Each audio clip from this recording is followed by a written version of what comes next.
जी नमस्ते, good evening. और सभी ठीक है, कुशल मंगल। चलिए, तो बुद्धि के बारे में हम चर्चा कर रहे थे। बुद्धि क्या है और बुद्धि गुण जो चर्चा हुई कि बुद्धि का लक्षण दिया, बुद्धि के दो भेद के, स्मृति और अनुभव। और स्मृति किसे कहा जाता है वो भी हमने चर्चा की। संस्कार मात्र जन्यम ज्ञानम स्मृति ही। अनुभव की बात की, है ना। अनुभव क्या, तद भिन्नम ज्ञानम अनुभव। अनुभव के दो भेद कर दिए, यथार्थ अनुभव और अयथार्थ अनुभव। फिर इसी में ही यथार्थ अनुभव को हमने चार भागों में बांटा, जो प्रत्यक्ष, अनुमिति और उपमिति शब्द ये है। यहाँ अयथार्थ की चर्चा अभी तक नहीं हुई है। यदि अयथार्थ को हम समझेंगे तो यद्यपि विषय आएगा। अयथार्थ तीन प्रकार का होता है, जिसमें संशय, विपर्यय, तर्क तीन तरह का रहता है। क्योंकि जहां में स्पष्ट नहीं होता है ज्ञान, तो वहां क्या क्या चीजें उत्पन्न हो सकती है। या तो संशय उत्पन्न होगा, या विपर्यय रहेगा, या उसमें हम तर्क करेंगे कि क्या चीजें हैं, वो सारी चीज।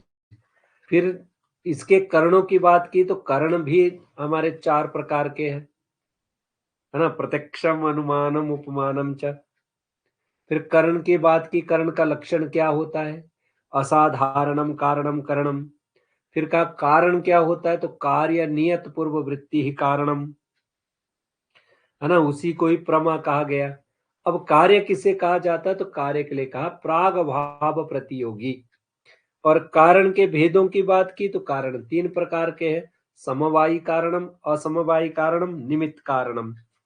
समवायी कारण किसे कहते हैं, तो उस पर भी बात की, है ना। यत समवेतम कार्यम उत्पद्यते तद समवायी कारणम, यथा तंतवः पटस्य पटश्च स्वगत रूपादेः। असमवायी कारण की बात की, कार्येण कारणेन वा सह एकस्मिन् अर्थे समवेतम सत कारणम असमवायी कारणम, यथा तंतु संयोगः पटस्य तंतु रूपम पट रूपस्य। और तीसरा कारण की बात यहाँ हुई थी, निमित्त कारणम तद उभय भिन्नम कारणम निमित्त कारणम, यथा तूरी वेमादिकम पटस्य। ये सारी चर्चा हम सुबह कर चुके। ये सारे फिर इन्होंने कहा कि कारण क्या है, तो कह रहे तद एतत्रिवद कारण मध्य यद असाधारणम कारणम तद करणम। तो हमने प्रत्यक्ष प्रकरण की हम बात कर रहे हैं। भाई प्रत्यक्ष प्रकरण क्या होता है, किसे कहा जाता है। तो प्रत्यक्ष की बात की, पहले इसका लक्षण दिया। तत्र प्रत्यक्ष ज्ञान करणम प्रत्यक्षम। पहले तो ये कहा प्रत्यक्ष ज्ञान का जो करण है उसे प्रत्यक्ष कहा जाता है। ये कहा, इन्होंने कहा कि ये स्पष्ट नहीं हो रहा अभी, इससे तो हम क्या समझेंगे। प्रत्यक्ष ज्ञान का करण है उसे प्रत्यक्ष कहा जाता है। इससे क्या अभिप्राय हुआ, है ना। और अब करण की बात करेंगे। जो हमने पीछे पढ़ा, करण और कारण की जो बात की उसकी बात है यहाँ। अब फिर कह रहे कि प्रत्यक्ष करण हम स्पष्ट नहीं कर पा रहे, आप इसको और कहिए। तो फिर इन्होंने दिया लक्षण और आगे कहा, इंद्रियार्थ सन्निकर्ष जन्यम ज्ञानम प्रत्यक्षम। कह रहे इंद्रियार्थ सन्निकर्ष जन्यम ज्ञानम प्रत्यक्षम। इंद्रियार्थ, जो इंद्रिय के द्वारा जब अर्थ का सन्निकर्ष होता है तो उसे प्रत्यक्ष कहा जाता है। तब हमें प्रत्यक्ष ज्ञान होता है। अब पांच ज्ञान इंद्रियां हैं। अगर इंद्रिय की बात करेंगे, है ना, इंद्रियम नाम किम, तो इंद्रियम नाम किम, तो इसका उत्तर रहेगा चक्षुरादिकम।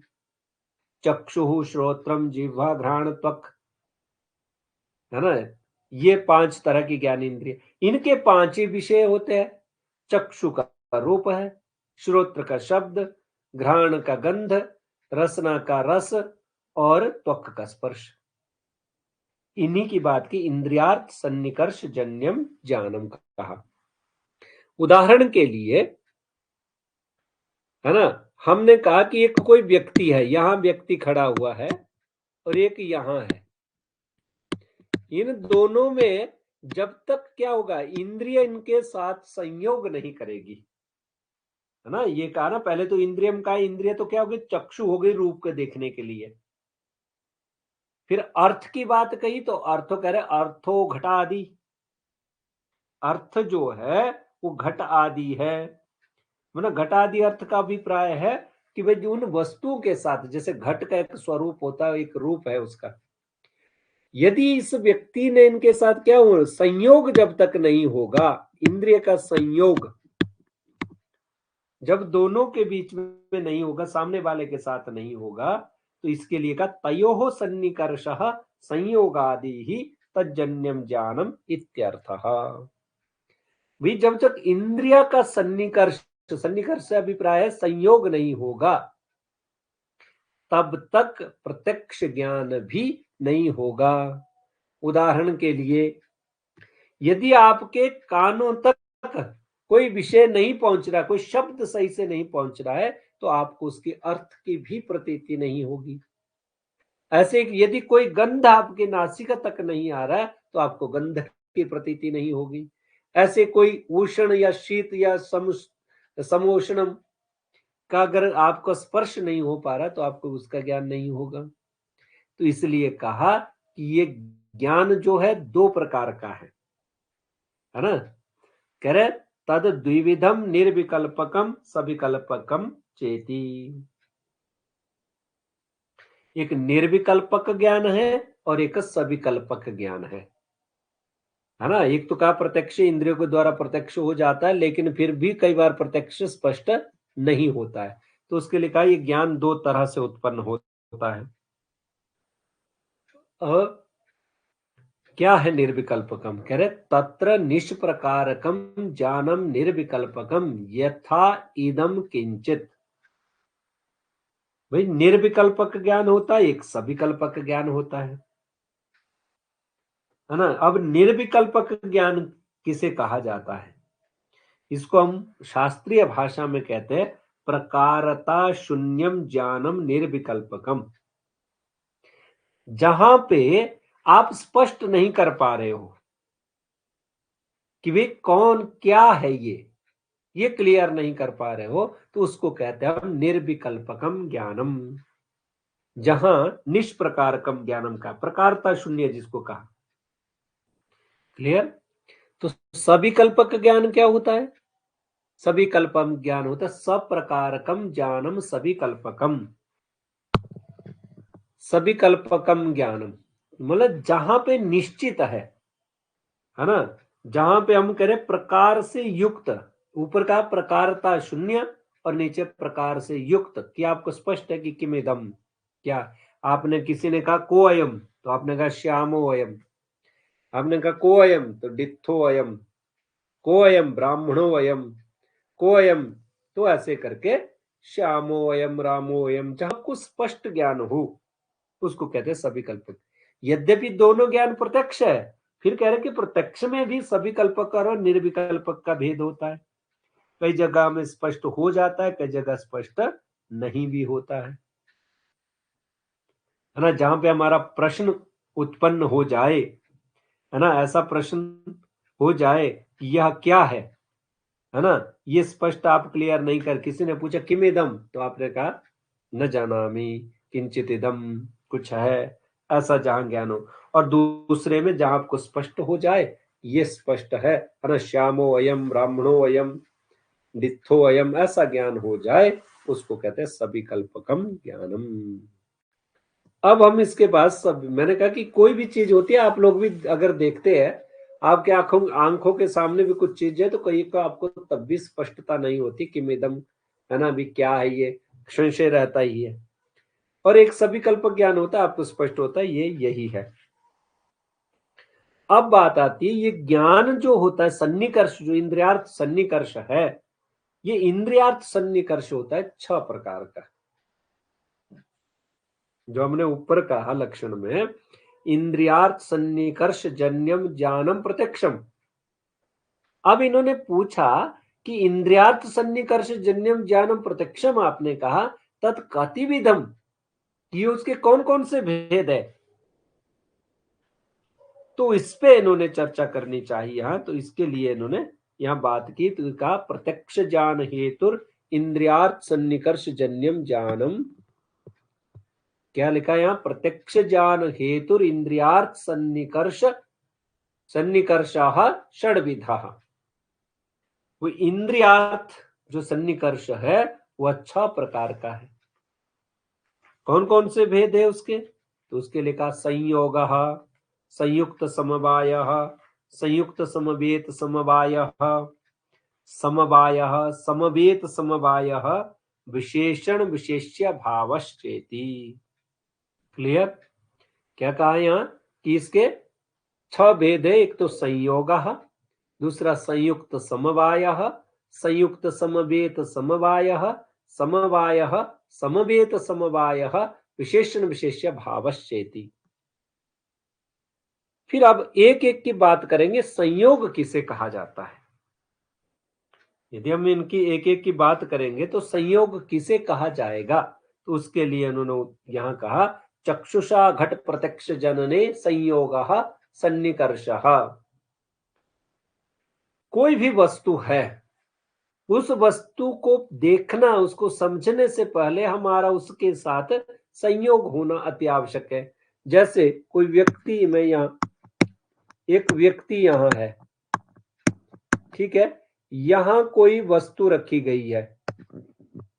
जब तक इस व्यक्ति का इस वस्तु के साथ क्या हो, संयोग नहीं होगा, मतलब देखने का, अगर रूप की बात है तो चक्षु का संयोग होगा, अगर शब्द की बात होगी तो श्रोत्र का संयोग होगा, स्पर्श की बात हो तो त्वक का संयोग होगा, रस की बात हो तो जिह्वा का संयोग होगा, गंध की बात होगी तो वह घ्राण का विषय होगा, संयोग होगा। अब यहां जो इन दोनों के बीच में संयोग होना जरूरी है, तो ये पहला है, इसलिए लिखा चक्षुषा घट प्रत्यक्ष जनने संयोगः सन्निकर्षः। घट के प्रत्यक्ष करने में क्या होना चाहिए, संयोग होना चाहिए। सबसे पहले संयोग होगा, अगर संयोग नहीं होगा तो फिर उसका प्रत्यक्ष भी नहीं होगा।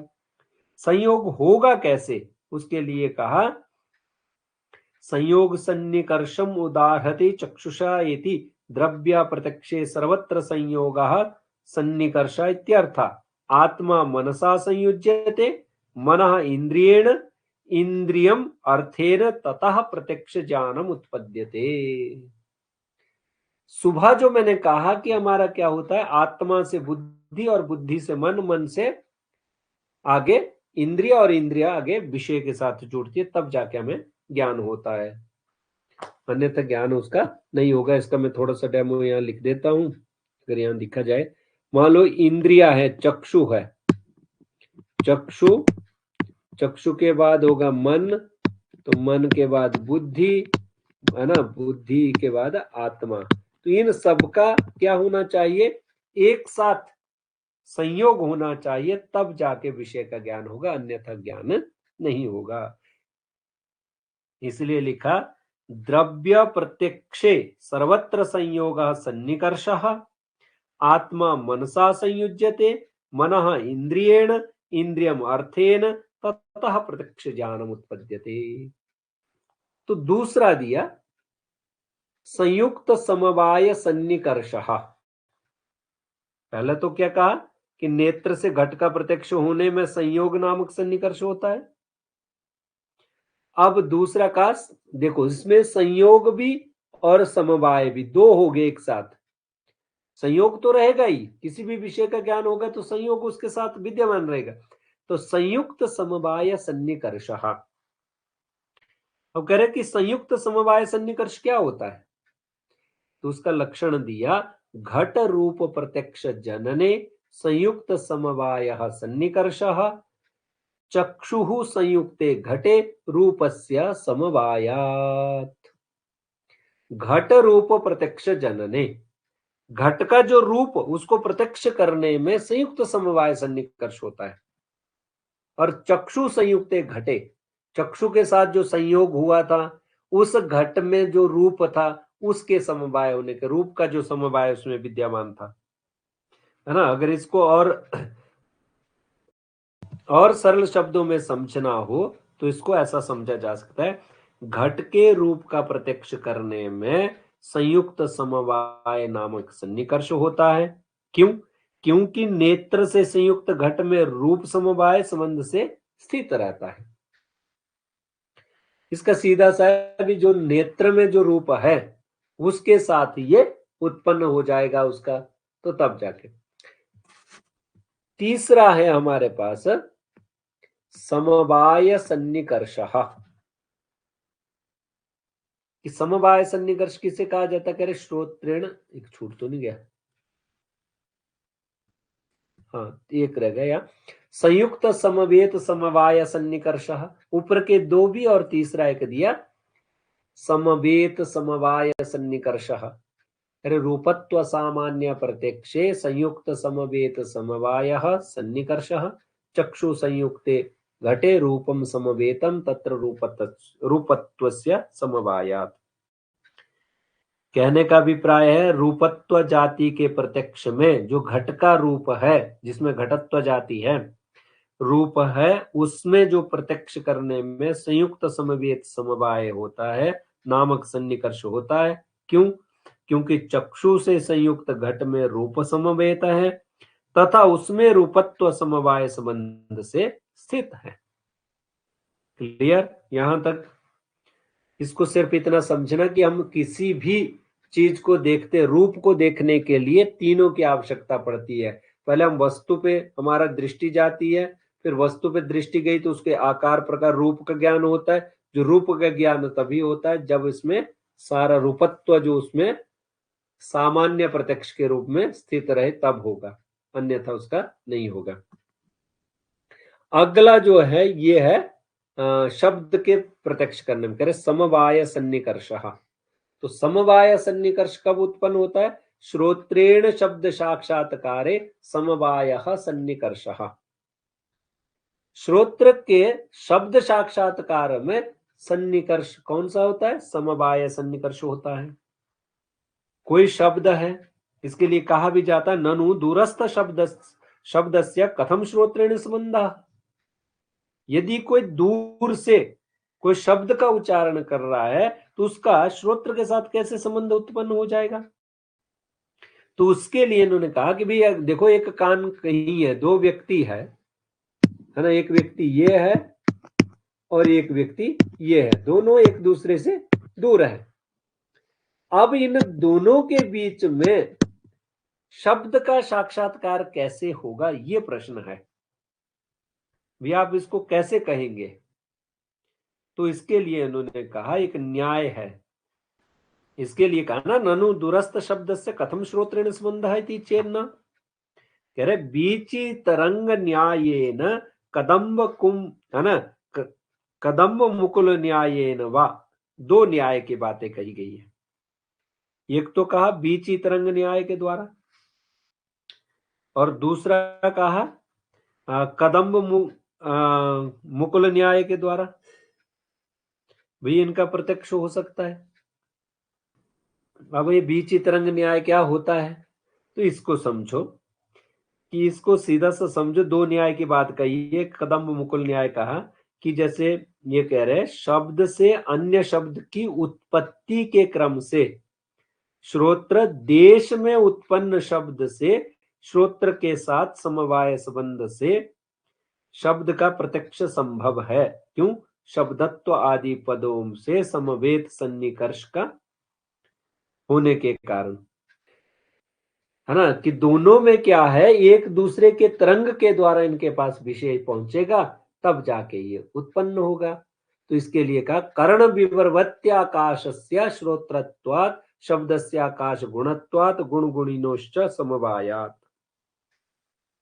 कहने का अभिप्राय ये है कर्ण विवर में स्थित आकाश ही श्रोत्र होने से तथा आकाश का गुण शब्द होने के कारण एवं गुण और गुणी का समवाय संबंध से होने से श्रोत्र द्वारा शब्द का साक्षात करने में समवाय सन्निकर्ष होता है। तब जाके हम जो वाक्य कह रहे हैं तो उस वाक्य को वहां तक पहुंचता है। और अंतिम जो इसी के साथ दूसरा है समवेत समवाय सन्निकर्षः। तो इसके लिए कहा शब्दत्व साक्षात्कारे समवेत समवाय सन्निकर्षः श्रोत्र समवेते शब्दे शब्दत्वस्य समवाय। इसमें भी एक श्रोत्र में समवेत रूप से विद्यमान शब्द में शब्दत्व जाति के समवाय संबंध से स्थित रहने के कारण शब्दत्व के साक्षात्कार में समवेत समवाय नामक सन्निकर्ष होता है। कहने का अभिप्राय, जब हमने पूरा वाक्य बोल दिया तो उस वाक्य का सीधा प्रभाव क्या है? हमने कहा रामः गच्छति, तो रामः गच्छति एक पूर्ण वाक्य है जिससे एक अर्थ की उत्पत्ति हो जाएगी जैसे ही वो कान तक पहुंचेगा। ये कब होगा? ये होगा समवाय के कारण। यदि शब्दत्व साक्षात्कार में, शब्दत्व का भी मतलब उसके अर्थ का जो साक्षात्कार करने में समवेत समवाय सन्निकर्ष होता है, उसका यदि वो सही नहीं होगा तो फिर ज्ञान भी नहीं होगा। अंतिम है विशेषण विशेष्याभाव सन्निकर्ष। अब विशेषण विशेष्याभाव सन्निकर्ष किसे कहते हैं? अभाव प्रत्यक्षे विशेषण विशेष्याभाव सन्निकर्ष। घटाभाववत भूतलम इत्यत्र चक्षु संयुक्ते भूतले घटाभावस्य विशेषणत्वात्। ने कहा कि विशेषण विशेष्याभाव सन्निकर्ष है। जहां विशेषण का अभाव रहेगा वहां विशेष्य का भी रहेगा। जैसे उदाहरण दिया, भूतल घट के अभाव वाला है। यहाँ नेत्र से संयुक्त भूतल में घट का अभाव क्या है? विशेषण है। अतः अभाव का प्रत्यक्ष करने में विशेषण विशेष्याभाव सन्निकर्ष होता है। कि प्रत्यक्ष, जब आपने किसी ने कहा जाओ घट लेके आओ, जब आप गए तो घट नहीं था। अब घट नहीं था तो घट का जो है अभाव होने के कारण, अगर किसी ने कहा लाल घट लेके आओ तो लाल रंग का भी अभाव हो गया, तो इसी को विशेषण विशेष्याभाव कहा।